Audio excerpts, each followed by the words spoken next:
This video will cover section 10.4, which is talking about polar equations and slope and tangent lines. We're going to start off with looking at the graph of r equals sine theta. I'm just going to go ahead and tell you what that looks like. This is a very basic graph. If you just have r equals sine theta or r equals cosine theta, it's just a circle. Sine is going to be oriented on the y-axis, cosine is going to be oriented on the x-axis. So sine theta will just look like that, all right? And so what we're going to look at is kind of exploring how slope and tangent lines look in the polar system. So when theta equals pi over 6, which if you come out and you kind of do a pi over 6 angle, sorry, that was really bad, but it would be kind of closer to here. All right, so if you go to pi over 6 and you look at the point on the circle at pi over 6, then you look at the slope of the tangent line, that is, to the circle, then you can see that the slope of the tangent line is going to be a positive value, okay? And then the slope of pi over 3 is going to be like somewhere like right here. So then that would, the slope of the tangent line to that would then be a negative graph, or negative slope, I'm sorry. Okay, so what we're going to do is we're going to find dr d theta, so that is the derivative of r with respect to theta, not with respect to x. So dr d theta, if we take the derivative with respect to theta, taking the derivative works the same way, which is sine of theta, derivative of sine is cosine, so that's going to be cosine theta. So if I were to now calculate dr d theta at pi over 6, then we get the cosine of pi over 6, which is root 3 over 2, which is a positive value, so that looks right.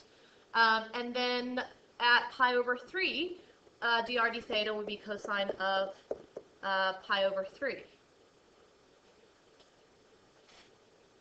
which is 1/2, which is also a positive value, but we said that from the graph that the slope of the tangent line was a negative value.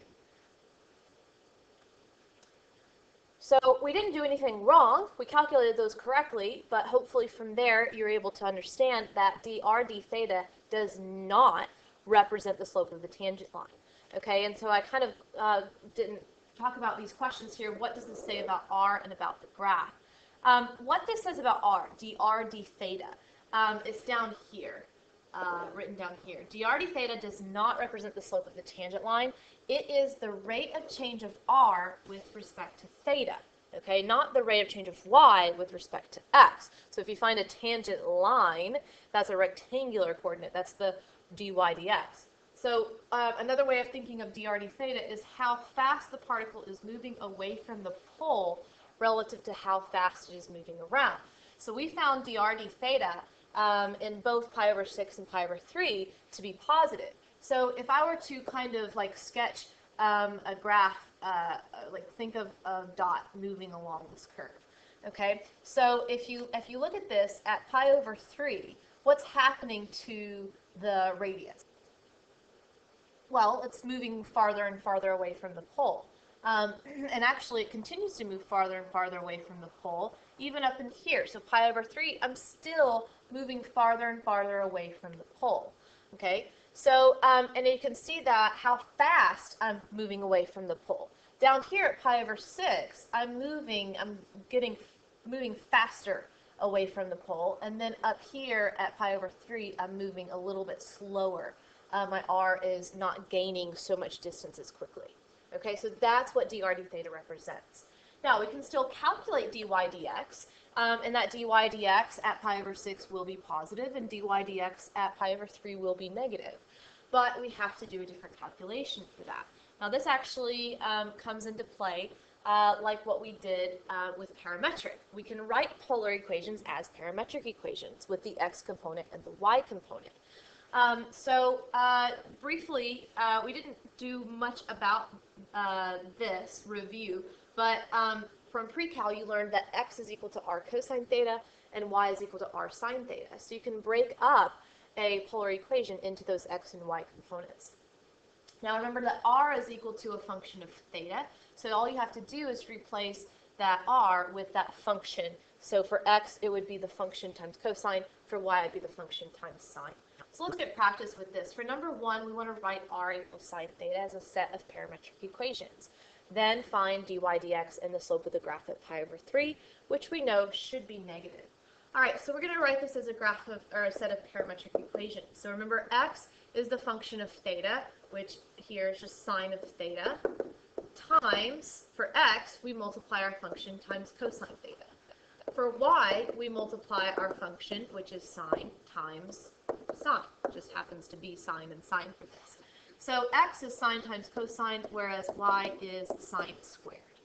All right, so that's my set of parametric equations for r equals sine theta. And then we want to find dy dx. Now we learned from parametric that dy dx was dy dt over dx dt. Well, for polar, it's dx d theta over dy d theta. So that's how we're going to calculate dy dx. All right, so the derivative of our y with respect to theta would be 2 sine theta times cosine theta. And then the derivative of the x component would be, we'd have to use the product rule. So what I would do is the derivative of sine is cosine times cosine. So that would be cosine squared, plus sine times the derivative of cosine, which is negative sine. So this would be minus sine squared. Okay? Now, after this, these are actually some trig identities, but you do not have to know them for the AP test. If you did know them, 2 sine cosine theta is cosine of, nope, sorry, even I have forgotten. That is sine of 2 theta. And in the denominator, cosine squared minus sine squared is not 1. You do need to remember that. Cosine squared minus sine squared is cosine of 2 theta. And then you could even say, okay, that's tangent of 2 theta. Now, if you could not make that connection, you can definitely use this to calculate the slope of the graph at theta equals pi over 3. It's just a little bit more work because you have to calculate pi over 3 for all of those, whereas this would just be calculating for one value. Okay, really doesn't matter. Like I said, you don't have to know those for the AP test. You can still do just fine without it. But if I calculate dy dx at theta equals pi over 3, I'm just going to tell you the answer for sake of time. You'll end up getting negative root 3.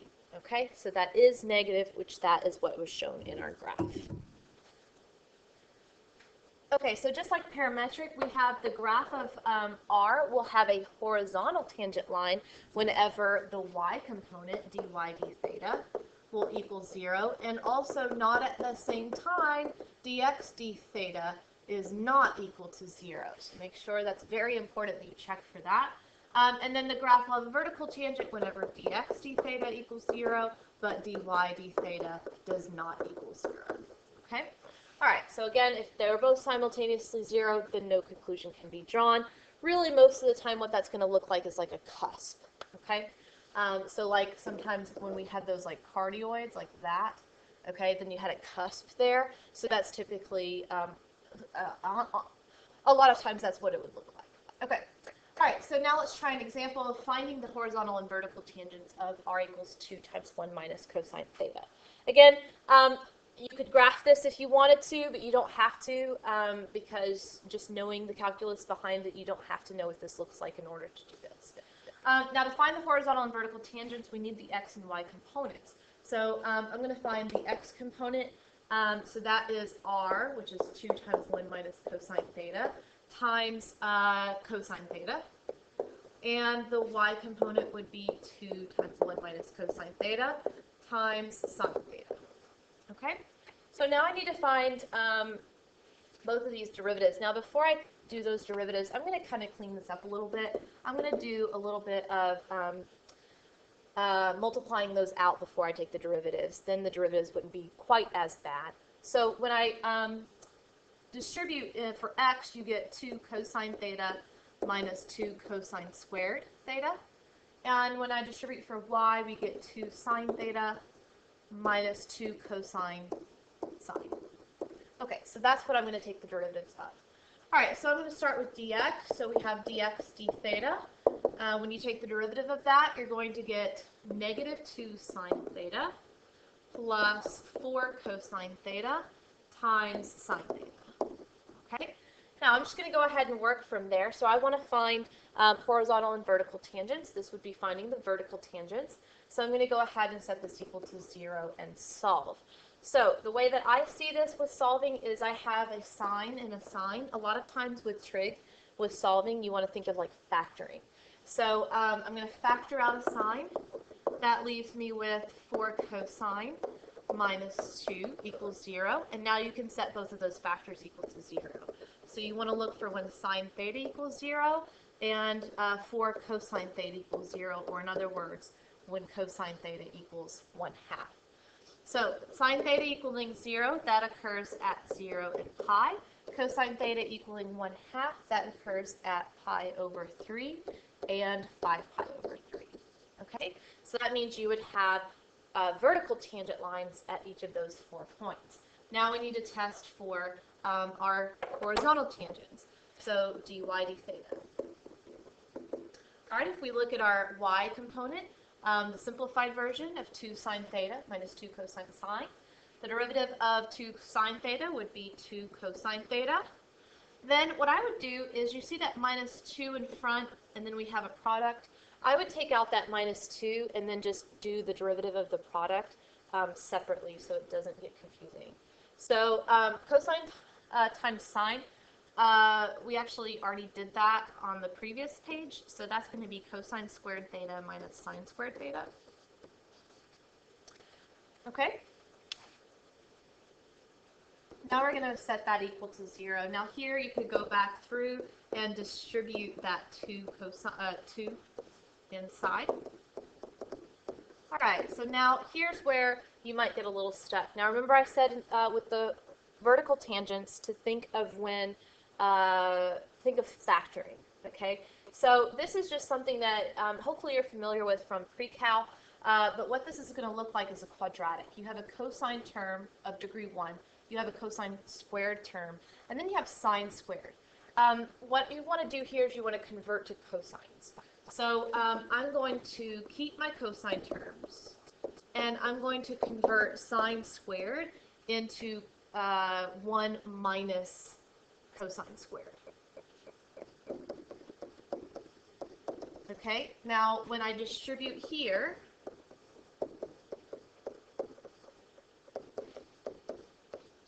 you get this. And now hopefully you're seeing what we're doing here is I'm building a quadratic, okay? So now if I combine like terms, I get negative 4. Actually, I'm going to go ahead and multiply through by a negative to make this a positive. So that would be a positive 4 cosine squared theta, then a minus 2 cosine theta, and then minus 2 equals 0. Okay, so hopefully you see that this is the quadratic that we want to factor. Now, if factoring with the trig is difficult for you, then you can just replace every cosine with x. And then factor with the x, and then when you have that, just make sure to go back and replace that with cosine. All right, so I can factor out a 2. Oh, that's going to be 2x squared minus x minus 1.